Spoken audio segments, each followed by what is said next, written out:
Welcome to டிடிஆரி creation. இன்றைய கிளாஸில் நம்ம எந்த ஸ்டிச்சை பற்றி பார்க்க போகிறோம் அப்படின்னா ஜர்தோசி அவுட்லைன் ஸ்டிச்சு.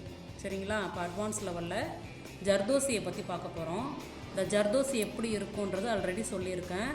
திரும்ப ஒரு தடவை இதில் வந்துட்டு நான் உங்களுக்கு காமிச்சிட்டு அதுக்கப்புறம் இந்த ஸ்டிச்சு எப்படின்றத நம்ம பார்க்கலாம். சரிங்களா? ஜர்தோசிலே வந்து நிறைய டைப் இருக்குது. இது ஸ்ப்ரிங் டைப்பு, எல்லாமே ஸ்ப்ரிங் டைப்பு தான். இது வந்து ரொம்ப மெலிஸாக இருக்கும். சரிங்களா? ஹோல் வந்து ரொம்ப சின்னதாக இருக்கும். இது ஒரு ஜர்தோசி. இது வந்து கோரான்னு சொல்லுவாங்க. ஓகேங்களா? இது கொஞ்சம் ஹோல் வந்து கொஞ்சம் அதை விட பெருசாக இருக்கும். அதை விட கொஞ்சம் பெருசாக இருக்கும். அடுத்தது வந்து இது ஸ்ப்ரிங்கு மாதிரி இருக்கும். பாருங்கள், பார்க்கவே வந்து உங்களுக்கு அந்த ஸ்ப்ரிங்கு மாதிரியே இருக்கும். ரொம்ப நெருக்காக இருக்கும். இதுவுமே ஹோல் பெருசாக இருக்கும். ஓகேங்களா? இது இந்த 3 டைப்பு தான் இருக்குது ஜர்தோசியில். இதுதான் அதிகமாக யூஸ் பண்ணுவாங்க. நமக்கு மோஸ்ட்டாக ரொம்ப அதிகமாக யூஸ் ஆகக்கூடியது ஃப்ளவர் போடுறதுக்கு எல்லாத்துக்குமே வந்து இந்த ஜர்தோசி, இந்த மெலிசு ஜர்தோசி தான் யூஸ் பண்ணுவோம். சரிங்களா? இப்போ இது எப்படி நம்ம ஸ்டிச்சிங் பண்ணுறது அப்படின்றது தான் பார்க்க போகிறோம். ஸ்டிச்சிங் பண்ணுறதுக்கு நம்ம இதை வந்து ஒரு பெரிய ஸ்ப்ரிங் எடுத்துக்கிட்டு இந்த ஜர்தோசியில் எவ்வளோ லெவல் லென்த்து உள்ளே நுழையுமோ அந்தளவு கட் பண்ணிவிட்டு நம்ம கண்டினியூவாகவே ஸ்டிச்சிங் கொடுக்கலாம். ஆனால் அது வந்து கொஞ்சம் நம்ம பேசிக் கற்றுக்கிட்டதுக்கு அப்புறம் தான் அதை பண்ண முடியும். அதனால் ஸ்டார்டிங்கில் என்ன பண்ணுறோம் அப்படின்னா சின்ன சின்ன ஜர்தோசி பீஸாக கட் பண்ணி அதை வந்து நம்ம நீடிலில் கோர்த்து ஃபஸ்ட்டு ஸ்டிச்சிங் கொடுப்போம். சரிங்களா? அது எப்படின்றத பார்க்கலாம்.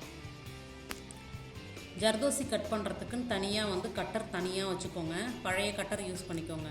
ஏன்னா இப்போ இதை நம்ம கட் பண்ண கட்டர் வந்து அதோடைய கட்டிங் வந்து தேஞ்சிரும். அப்போ லூஸ் ஆகிடும். இப்போ நீங்கள் புது கட்டரை யூஸ் பண்ணிங்கன்னா அது வேஸ்ட்டு. அதனால் த்ரெட்டு கட் பண்ணுறதுக்கு தனி கட்டரும், ஜர்தோசி கட் பண்ண தனி கட்டரும் யூஸ் பண்ணிக்கிங்க. சரிங்களா? இப்போ இதை நம்ம எப்படி கட் பண்ணுறதுங்கிறத பார்க்க போகிறோம். அவுட்லைனுன்றதுனால நீங்கள் வந்து ஒரே சேம் தான் கட் பண்ணணும்னு அவசியம் இல்லை. ஒரு சின்ன சின்ன பீஸாக நமக்கு தேவையான அளவு கட் பண்ணிக்கலாம். ஓகேங்களா? நம்ம ஈக்குவல் அளவாக கட் பண்ணுறதுக்கு அது எப்படி கட் பண்ணணுன்றது நான் நெக்ஸ்ட்டு கிளாஸில் சொல்லியிருப்பேன். அடுத்த கிளாஸில் நீங்கள் அதை பார்த்துக்கலாம். இப்போ வந்து இதில் வந்து என்ன பண்ணுறீங்க, நமக்கு ஒரே அளவு தான் கட் பண்ணணுன்னு அவசியம் இல்லை. சின்ன சின்ன பீஸாக ஜர்தோசியை முதல்ல கட் பண்ணிக்கிங்க. சரிங்களா? இப்படி தான் கட் பண்ணணும். எப்படி கட் பண்ணணுன்றது புரியுதுங்களா? இப்படி லைட்டாக கட் பண்ணாலே த்ரெட்டு கட் பண்ணுற மாதிரி கட் ஆகிடும். நமக்கு இந்த பெரிய இதெல்லாம் வந்து ரொம்ப போட்டு இழுன்னு இழுக்க வேண்டாம். ஒரே கட்டிலே கட் பண்ணிவிடுங்க. சரிங்களா? போட்டு நீங்கள் இழுன்னு இழுத்தீங்க, அந்த எம்போஸ்டு த்ரெட்டை இழுக்கிற மாதிரி இழுத்திங்கன்னா ஸ்ப்ரிங்கு போயிடும். ஸ்ப்ரிங்கை வந்து பார்த்து ஹேண்டில் பண்ணணும்.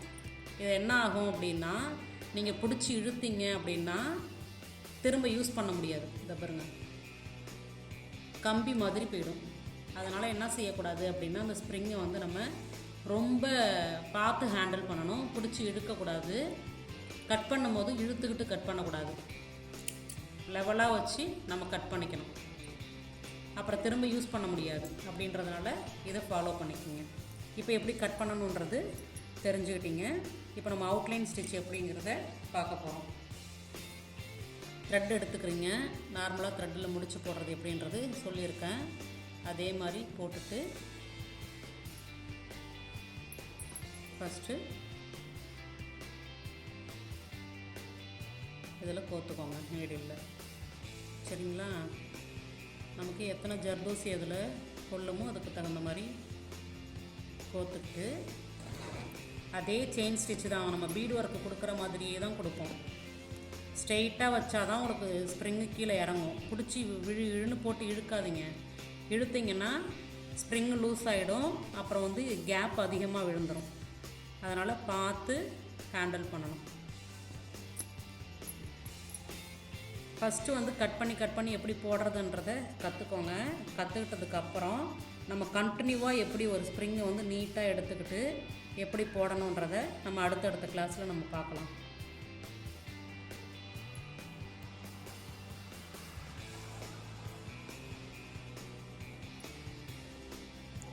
ஒரு 4 லைன் வந்து கட் பண்ணி போடுங்க. இதை பாருங்க, இப்போ நான் அப்படி இழுத்தனா ஸ்ப்ரிங் உங்களுக்கு லூஸ் ஆகிடுச்சு பாருங்கள். இப்போ இதை வந்து திரும்ப ஒன்றா சேர்க்க முடியாது. கேப்பு ரொம்ப நெருக்கம் வராது. அப்படியே கேப் விடும். உங்களுக்கு இதை அழுத்தி டைட் பண்ணி போட்டானாலும் வளைஞ்சு போகுது பாருங்கள். அதனால் நம்ம அதை பார்த்து ஹேண்டில் பண்ணணும்.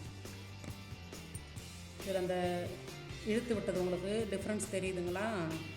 அதனால் அது மாதிரி ஆகாதபடி பார்த்து போடுங்க. ஓகேங்களா? நேராக வச்சுக்கணும். நேராக வச்சுக்கிட்டு தான் பொறுமையாக த்ரெட்டில் இழுத்து விட்டு அதுக்கப்புறமேட்டு போடணும்.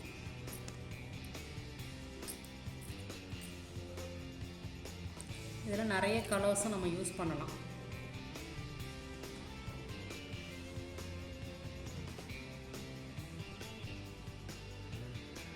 பீடை எப்படி நெருக்க விட்டு நம்ம இப்போ ஸ்டிச்சிங் கொடுப்போமோ அதே மாதிரி கொடுக்க வேண்டியதாக இருக்கும்.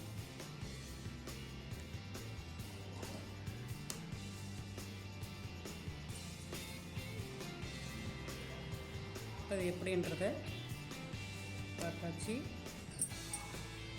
அடுத்த டைப்பு இதில் போட்டு காமிக்கிறேன்.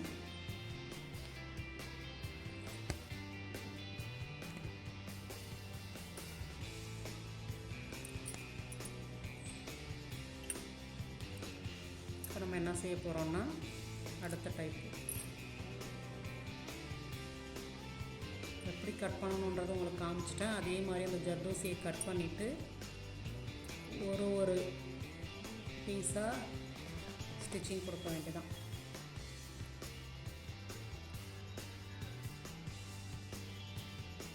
நெருக்க கொடுத்து தான் நம்ம பீடுக்கு எப்படி ஸ்டிச்சிங் கொடுப்போமோ அதேமாதிரி நெருக்க கொடுக்கணும்.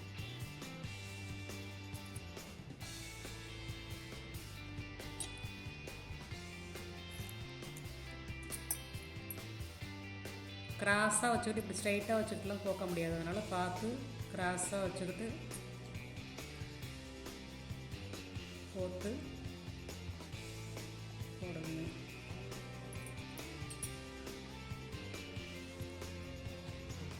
ஓகேங்களா?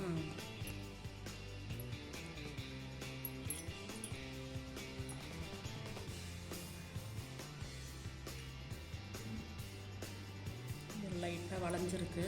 இது அப்படியே நம்ம போட முடியாது. அதனால் இந்த பீஸை கட் பண்ணிவிடுங்க. கட் பண்ணிவிட்டு அதுக்கப்புறமேட்டு மீதியை ஸ்டிச்சிங் கொடுக்க வேண்டியதான்.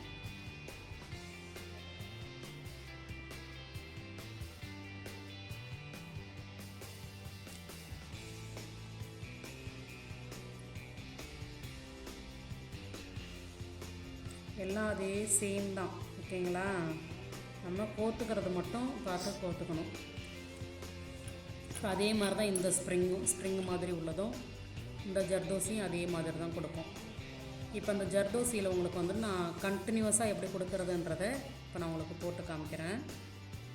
இதை ஃபஸ்ட்டு போட்டுடுறேன். போட்டுட்டு ஒரு லென்த்தி ஜர்தோசியை எடுத்து நம்ம கண்டினியூஸாக எப்படி செயின் ஸ்டிச் கொடுக்குறது அப்படின்றத உங்களுக்கு போட்டு காமிக்கிறேன். ஒரு 3 லைன் 4 லைன் போட்டதுக்கப்புறம் நீங்கள் வந்து கண்டினியூஸ் ஜர்தோசியை எடுத்து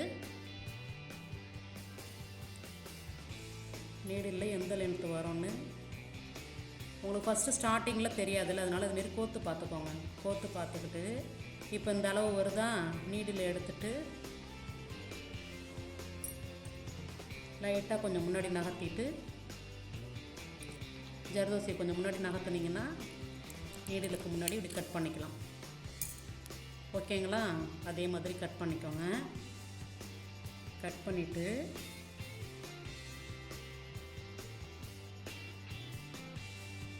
லைட்டாக நமக்கு எவ்வளோ தூரத்துக்கு வேணுமோ அவ்வளோ தூரத்துக்கு நீடில் விட்டு என்ன செய்யணும், ஜர்தோசியை வெளில எடுத்துடணும். த்ரெட்டு அங்கேயே தான் இருக்கும். த்ரெட்டு உள்ளே தான் ஊசியிலே தான் இருக்கும். அந்த கொக்கியில் மாட்டிகிட்டு இருக்கும்.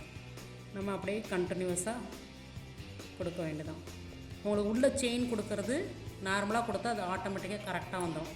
இப்போ இதில் நம்ம கட் பண்ணி போட்டிருக்கோமா, அந்த கட்டிங் தெரியுதுங்களா? இதில் வந்து நம்ம வந்து கட்டிங் தெரியவே தெரியாது. அதனால தான் கண்டினியூஸாக ஸ்டிச்சிங் கொடுக்கறது. இவ்வளோ லென்த்துக்கு அப்புறம் ஒரு ஜாயிண்ட் பண்ணும்போது உங்களுக்கு அந்த அளவு தெரியாது. திரும்ப இன்னொரு தடவை போட்டு காமிக்கிறேன் பாருங்கள்.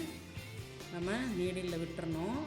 விட்டுட்டு எவ்வளோ தூரத்துக்கு நீடில் இருக்கோ அதுக்கு அந்தாண்ட கட் பண்ணிவிட்டு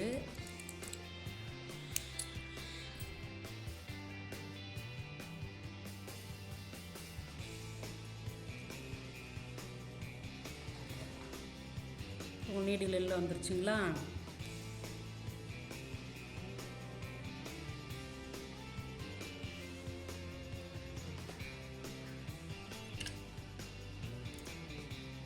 ஸ்ப்ரிங் இது மாதிரி மாட்டிக்கிச்சு அப்படின்னா அதை கட் பண்ணி விட்டுருங்க. கட் பண்ணிவிட்டு அதை அட்ஜஸ்ட் பண்ணி சரி பண்ணி எடுத்துட்டு அதுக்கப்புறமேட்டு போடுங்க. ஓகேங்களா?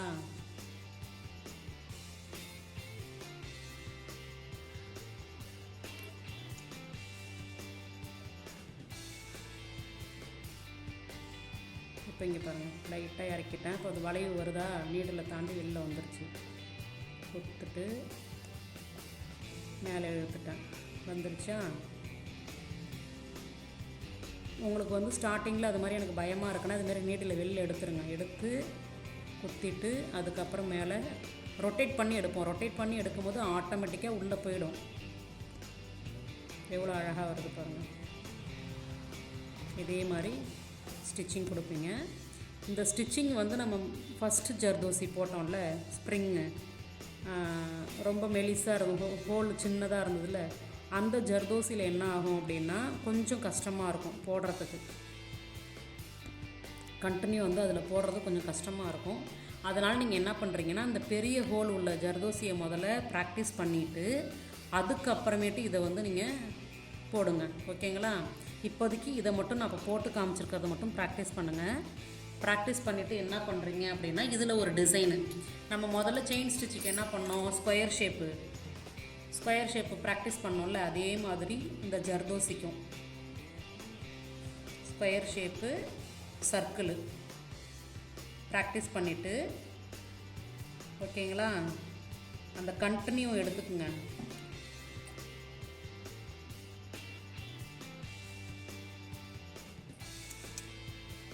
ஏன்னா இப்போ வளைவுலலாம் எப்படி நம்ம கொண்டு வரணும் அந்த ஜர்தோசியை அப்படின்றது உங்களுக்கு என்னென்ன பெரிய பெரிய பீஸாக தான் கட் பண்ணுவோம். அப்போ அந்த கோடை தாண்டி வராத அளவு நம்ம எப்படி போடணும் அப்படின்றத இதை ப்ராக்டிஸ் பண்ணும்போது நீங்கள் தெரிஞ்சுக்குவீங்க.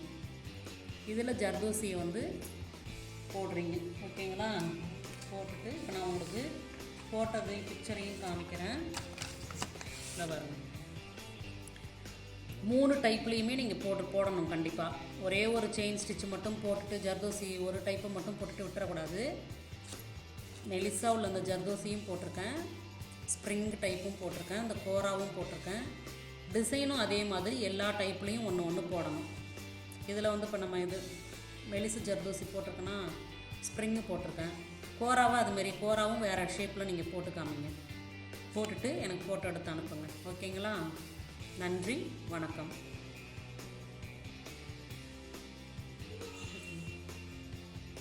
இது மாதிரி ஒரு பிக்சர் வந்து ட்ரா பண்ணிவிட்டு அதில் இந்த ஜர்தோசியை வந்து நீங்கள் ப்ராக்டிஸ் பண்ணுங்கள். ஏன்னா நம்ம அட்வான்ஸ் லெவலை பொறுத்தவரைய ஜர்தோசி வச்சு நம்ம மோஸ்ட்டாக நிறைய ப்ளவுஸ் போடுவோம். அப்படிங்கும்போது இதை நீங்கள் நல்லா பேசிக்லேயே ப்ராக்டிஸ் பண்ணிட்டீங்க அப்படின்னா உங்களுக்கு ரொம்ப ஈஸியாக இருக்கும். ப்ளவுஸ் போடும்போது எந்த ஒரு டிசைன் கொடுத்தாலும் உங்களால் போட முடியும், கான்ஃபிடென்ட் வரும். அப்படின்றதுக்காக தான் டிசைன்லாம் ப்ராக்டிஸ் பண்ண சொல்கிறேன்.